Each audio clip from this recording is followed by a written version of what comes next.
and welcome to another What the Falk podcast. I apologise, I'm not as good at Graham at doing that bit, but here we are to pick through another European Championship performance from England. Performance inverted commas. But joining me tonight, we have got regular voices. I would say faces, but as we all know, we get to see each other's ugly mugs, but you lot don't. So we've got, firstly, we'll go with Lee. How are you doing, Lee? I'm all right, mate. Been a canny Sunday, been a canny Father's Day. It's all right. I'm all right. We'll take that. I'm not sure England have helped you out too much in terms of your mood, but in fairness, for balance, it's a clean sheet. First of the tournament, I believe. It's a win. We're up and running. And as Ross likes to remind me, we grow into tournaments. We don't need to start off at 100 miles an hour. And with that, welcome Ross Black. How you doing, mate? I'm good, mate. I go with what Lee said. Good Father's Day with the family, and yeah, a win at the European Championships on the first game, which, if I am correct, is only the second time we have done that in our first game. So, one, it kind of shows how bad we've been in the past, but two, it also shows that we shouldn't be maybe too negative and taking it for granted too much.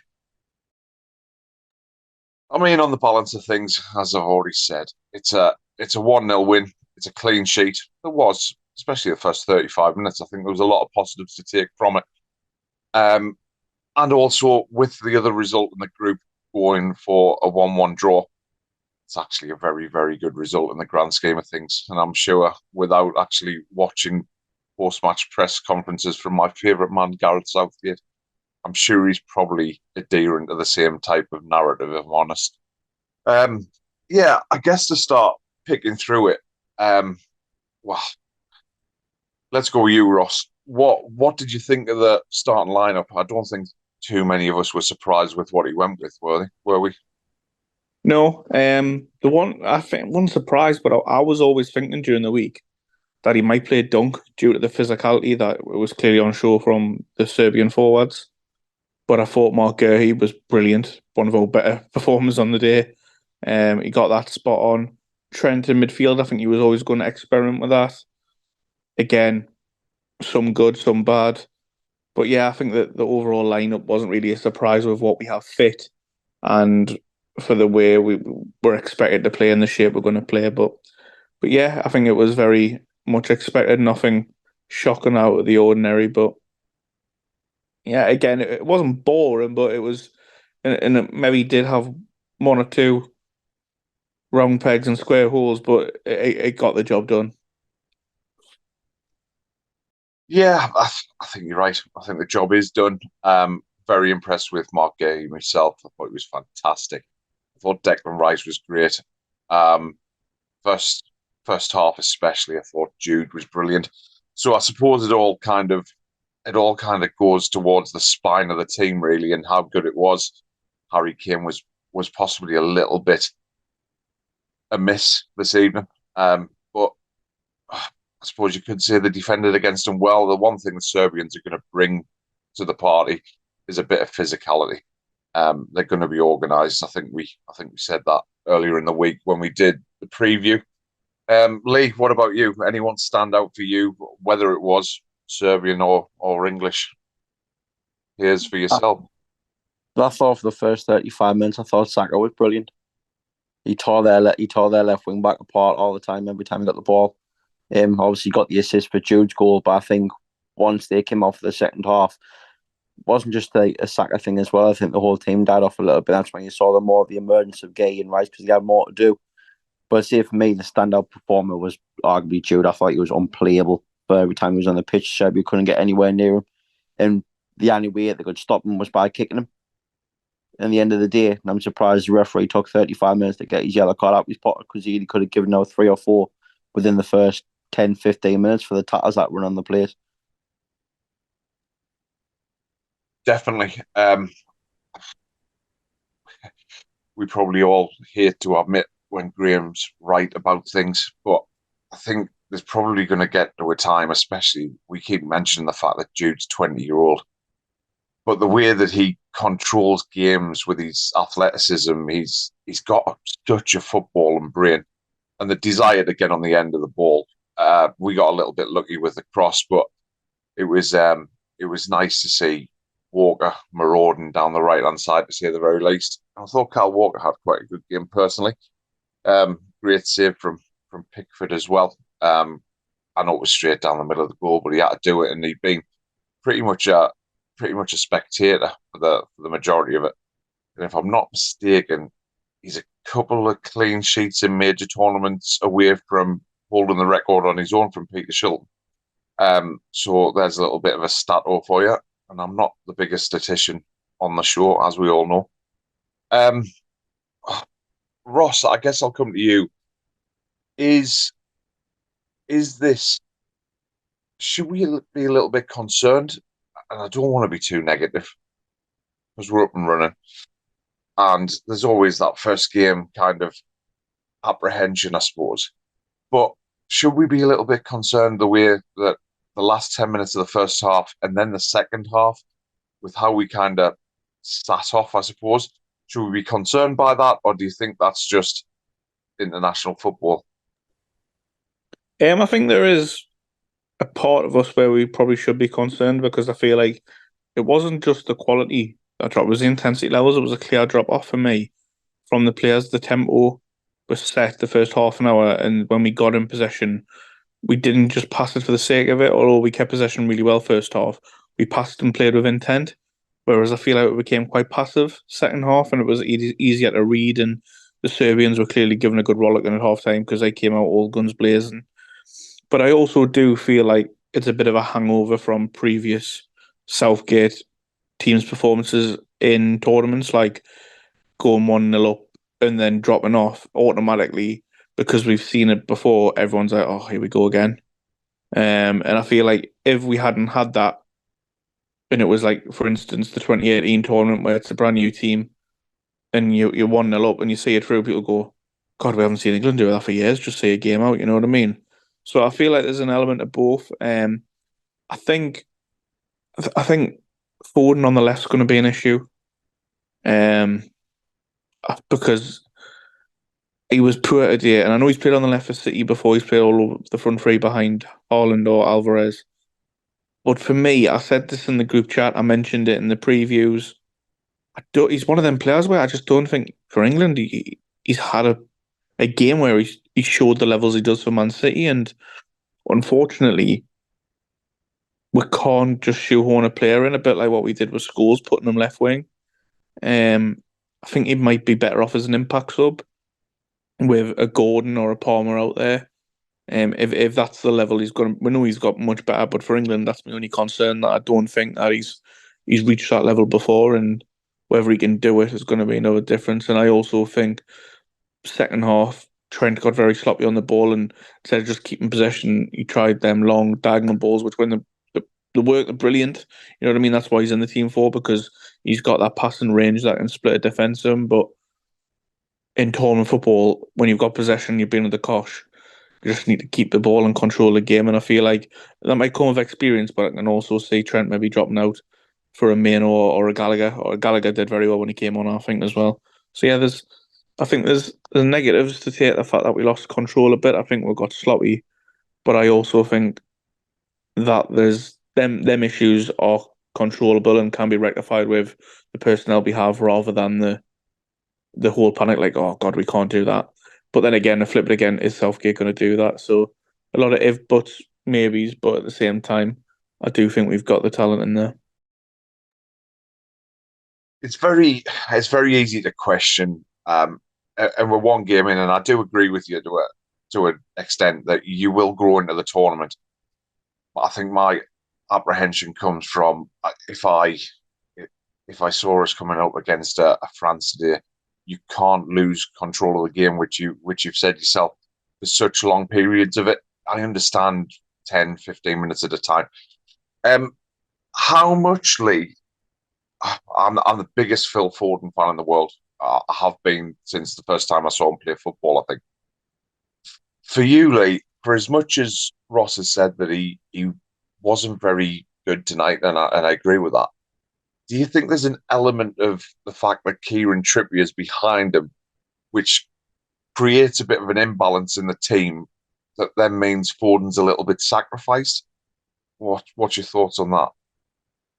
Possibly, because he's always going to have Trippier having to cut back on himself, which is lessening the space for Foden himself.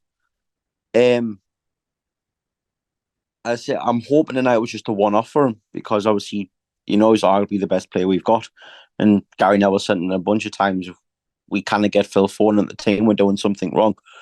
But I agree with Ross. We shouldn't shoehorn him in if he's not playing very well. That's why you have a squad of 26 for. And that's why you have arguably 2 players for each position. If he's not playing very well, play somebody else and use him as an impact sub might benefit him better.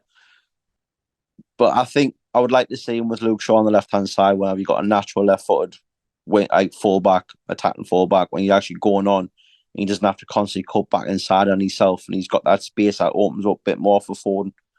But I think he'll come good in this tournament. As I say, it's the first game, still got plenty of games left to go, and I wouldn't be surprised if he puts on a stellar performance on Thursday night.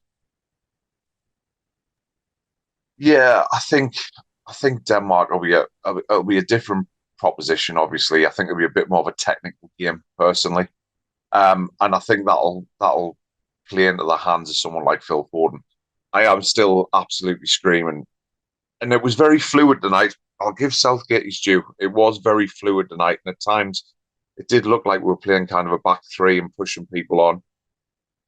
I think personally, Declan Rice was fantastic tonight.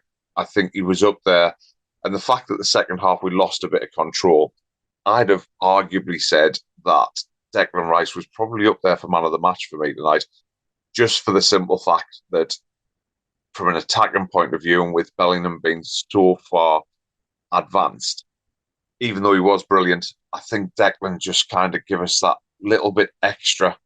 I do agree with Ross. I think when Gallagher came on, he just gave us a little bit more bite in the middle of the park, and I'm under no circumstance a big Conor Gallagher fan, really. But do either of you think, I guess, Lee, I'll come back to you. Declan Rice, do you think he could do that job on his own, or especially with the athleticism of Jude Bellingham, kind of going box to box, which would then bring Foden into the middle? I'm not suggesting it's going to happen. I don't think Southgate has it in his locker to be that brave. But do you think it's a job that Rice could do on his own? Aye, 100%. He's a good enough player to do it on his own. You think he practically did it by himself tonight? Because I think most of the second half, I think Trent went missing. He was good for the first 35 minutes, but I think after that he went missing a lot. So practically Rice was doing the job of 2 people. So I think if you put someone like a Bellingham next to him and tell him just like Bellingham do what he wants and just bomb on forward and play the same role as he did, just he starts off a little bit deeper, I'd have the utmost confidence in Declan Rice to do that defensive job by himself, because he is that good of a player. I mean, he could hardly go down as one of the signs of the season for Arsenal for what he brought at their midfield. So there's no reason why he can't do a defensive job by himself for England. And as you say, it creates space for Foden to come inside as a number 10. And you could put like a Gordon or a Palmer on the left-hand side and provide us with a bit more width. But I think he could, personally, yeah. I suppose one thing that stood out for me tonight was, and you've already mentioned one of them, but Serbia's insistence to cross the ball as early as they possibly could. And I thought the defence stood up really well, if I'm honest. If we're going with positives and not being too negative, as Jude said in his press conference, it's an instant reaction for England fans, media, to criticise a performance straight away and become quite negative. But yeah, what did you think of that back four tonight? What did you think of their resilience, I guess? Well, I think if you were told this before, like, and the squad was even announced or anything, that first game of the tournament, you're going to be playing with no Harry Maguire, no Luke Shaw, and you're going to have Trippier at left back, and you're going to have Mark Gurley making his first ever tournament appearance at centre half against Mitrovic and Vala, like all the players that they've got, physical lads up top. You would be like, yeah, that's going to be tough. But I thought they actually were the ones who stood out throughout the full performance. I thought we were very solid. And yeah, there was one ball I think went across the box that no one got to and Trippier cleared, but the rest of the efforts I had on goal were all from outside the box, I believe. So again, actual defender in the area was really good. I think defensively the back was really good. Bit of a concern that Trippier seemed to pick up a knock. Hopefully it was just cramp. But Luke Shaw named on the bench as well. Might have just been named for the name's sake, but hopefully that's a sign that he's going to be fit soon. But overall, I do feel like we've got some good options there. And Walker's Mr. Reliable. Stones, you know what you get with a tin. But Trippier, I think you mentioned about bombing up the left with Foden. Does it affect him? I think the problem is for Foden, he drifts inside too much. He can't hold the width like Saka did. And I think that's the issue. It's not an individual performance as such, although it is, but it's more a system-wide issue where we've got a player who's so good, but he's predominantly great at cutting inside and being in the centre, where for this system to work, you need to stretch a player like Saka did first half on the width. And if you had someone else out there stretching that width, that's when you then create the space for the likes of Kane, Bellingham, Rice, and Trent in the middle. So yeah, I went on a bit of a tangent there from the defence, but yeah, I feel like defensively really good, and I was really pleased for Guehi because a lot of people were like, "Oh, well, defence is crap now." You know what I mean? We've got Maguire and Stones. You can't trust any of them defenders, but he's took his chance really well, and it is quite funny because people forget that for the first two games in the European Championship last time that we got the final two, Tyrone Mings played centre half for the first two games. Yeah, I think one thing that I'd add on to that is where you're saying keeping the width. I think the system does work, and it's exactly like you've said with fitting the wrong shapes into the wrong holes, basically. Because I think if there's a Luke Shaw at left back, which obviously we haven't had that luxury because he's not fit enough. I think Foden coming in and the natural width of Luke Shaw probably plays into our hands a little bit. So we've probably got that to come at some point, which again is a positive. The one thing I will say, considering I was not a fan of Kieran Trippier playing left back at all, he was solid tonight. I don't think he offered as much going forward, but I will give him his due. Defensively, he looked absolutely rock like. To be fair, I don't think he would have had a problem all night. So that was nice to see. I agree. There is a little bit of an imbalance there. I guess we can't really go too much into predictions for Thursday because Graham's going to want to do a bit of a preview show. But I guess just to open the floor, really. Anything to add on it? It's a pretty unspectacular game, so I feel as though we're being level-headed about it. But Lee, anything else you think needs mentioning about the game, or anything you think we need to improve going into Thursday without asking for predictions on scores and stuff? Just show a bit more of a killer instinct when you're on top. I think if that first 35 minutes it goes 2 or 3-0, we're not having the conversation, and Jude's not having to come out in these post-match and saying we've been negative.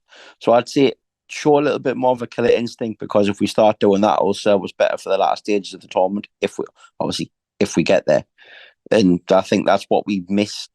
That's why we haven't won anything the last two tournaments under Southgate, because we haven't had that killer instinct when we've been on top of games. So I'd say just show that. Ross, I guess one more point I did have with Lee kind of going into that, but one thing, I suppose, from an outsider's view, looking at the bench, looking at the squad that we've had, what did you think of Southgate's subs? I feel as though it'd be amiss of me to kind of not mention it. Dare I say, maybe he's not so much Manu, but did he actually get it spot on with Bourne and Gallagher coming on? Yeah, you can't really argue with the impact the subs actually had. I think everyone at the time was like, Trent probably needs to come off now. That's fair enough, you know. And then Mano came on. You're like, all right, it could have been any one of the central midfielders. Gallagher, sorry, could have been any one of the central midfielders. Then when Mano came on for Bellingham, it was last five. It was very typical. Yeah, let's shut up shop. You know what I mean? We've got the 1-0 here.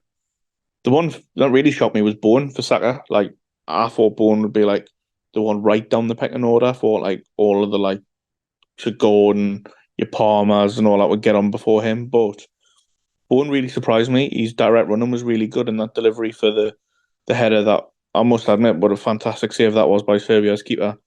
To tip that onto the bar, because that was a brilliant header by Kane. He did really well, Bowen. My only gripe was, I think, was we have 5 substitutes to use in the free slot, and I think there was ample opportunity to get Foden off. Like, I know it sounds awful about such a brilliant player, but he was having a howler. Let's not kid ourselves. And I feel like I think Gordon's fresh legs and pacing behind on the counter attack would have been really good. And I think what we have shown on top of it is that he's going to be very pragmatic, as always, whether we like it or dislike it. Sometimes I think it's good. Sometimes I think it stifles us from expressing ourselves further, which will be mentioned. But as much as I feel like I was, especially when Bourne came on, I was like, what on earth's going on here? We've got to give credit for the individual performances of the substitutes when they came on, but then also ask maybe why the likes of, for instance, the big glaring one today was Foden still out there. He's not getting much joy. We're not having much possession. When we do get possession, we need to flip it and attack them with pace. And you've got Gordon and Palmer there, and Eze, who, for instance, can do that on the counter attack, and they didn't seem to get a go. But yeah, I think it's well worth mentioning about Lee. Sorry, going another tangent, but how good Saka was that first half an hour. Like, he absolutely terrorised their left back. Definitely. I think it's safe to say it's funny. Well, cliches, they're the best, aren't they? Because it is a game of two halves, and Serbia's left back definitely had one of them. Because first half he didn't know whether to get tight, whether to drop off, which way to look. Very lucky not to get yellow carded, I think. And then second half, completely different player. And to be fair to him, he had Saka on the back foot. So you're completely right. When we're not a Serbian podcast by any stretch of the imagination, but that was a pretty world class save. To be fair, I was sat with my family. They're like, how's he missed? I was like, no, he's tipped that onto the bar. That is absolutely unbelievable. So a special mention to him. Wonder if he's looking for a new club in the summer, or if he fancies a manager's job. Don't know who we're talking about. So we nearly went through a whole podcast without mentioning it. But boys, it's been an absolute pleasure. Whilst done spectacular, it's a clean Quick sheet. question for you, Dave. Go for it. Do you think there'll be changes on Thursday night now, based off that performance? It's tricky. I think personally the experiment with Trent probably didn't work. For me personally, Foden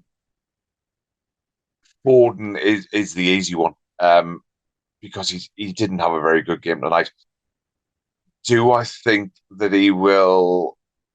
I don't think so. I think Southgate has his idea of his best 11 players. I can see Foden staying out there. I can see him keeping that one. It wouldn't surprise me if he brought Trent out of the game. Personally, and for Trent, I think he'd probably go Manu, if I'm honest. So yeah, I'll leave the final word with you boys. Any changes for yourselves? Lee, will go you first. Any change, and who do you think would be if he did make any? All depends how fit he is. I think he'd probably bring Luke Shaw back in at left back to give the team a bit more balance.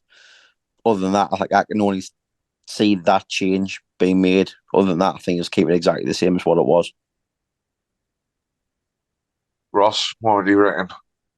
I think you'll bring Gallagher in, but Trent, and I do think you will bring. I don't know why I've just got a feeling Gordon's going to play the second game against Denmark. I do. I do feel like the plan was today to share the minutes out or from the subs when the lead, and then everyone's fresh going into Thursday. I don't think he'll risk Shaw because he'll be looking at the bigger picture, going, we can probably get away with the group stage having Trippier at left back, but not if we get the knockout football against the better nations per se. He might play the last game, Shaw, for an hour, get some minutes in the legs if we can get a victory on Thursday. But yeah, it's good though that we've got these options again. Like you say, we'll probably look back at them and be like, "Oh, that was a bit harsh." But I feel like that's the expectations we've set now, knowing how good of a talent pool we have and players to choose from. And when we see them for the clubs week in, week out, producing just like Jude did today, like how good is he? Like he's 20-year-old and he's controlling the game. He was just unbelievable. He stood out like a sore thumb, and that's the game changer we've got. Like I remember when Portugal won it. Let's be honest, for 99% of that tournament, they were absolutely dire. But they had Cristiano Ronaldo, and he's the game changer. If you've got a game changer like him in your team, you're always in games. And as long as we can keep that solid base defensively, which we mentioned the clean sheet, not many of even the more fancied nations haven't kept a clean sheet yet. Now, Germany couldn't even keep a clean sheet against fucking Scotland. So, all right, they did put it in the back of their own net, but still, it's a good solid base to work from. And my only hope is that the negativity bits that we spoke about tonight don't start that way against Denmark. We need to start on the front foot again. We can't like this day. We ended the first half very passive and negative, and then it continued. We need to get back on that front foot, the high intensity, open the tempo football, 1 and 2 touch passing, because that's our core strength. We've got them talented players to do that kind of role. Yeah, I couldn't agree anymore. I don't think. And it's took me half an hour of hosting the What the Falk show to realise two things. One, this should be called the Ross Black Tangent Show tonight because he's gone off on a few of them. Good tangent, Teller. Yeah, we like it. We like it. Still no enthusiasm in his voice, but we kind of what more can you expect? Bless him. He's from Gateshead, so. And then Hey. and on top of that, I'm completely lying. There has been a clean sheet because Spain kept one against Croatia. Nobody has emailed me in, but I've kind of saved that right until the end. Kept you all hanging on, and none of you can correct me now, so you're all good. I will know if you haven't listened to the full 30-odd minutes because you'll be calling us out on Twitter, and I'm just going to say we got it right in the end. As I've said, I'm no Opta Joe. Graham will be back at some point. I think he's downloading music off LimeWire or something like that, or he's at a festival or something like that anyway. So, yeah, we hope he's having a good time. I'm sure you all don't want to hear my dulcet tones too often. We will be back with a preview show, I'm sure, before Thursday. Onwards and upwards. Cheers, boys. Thank you very much. Well done, Dave. Hosted that brilliantly. A steady head.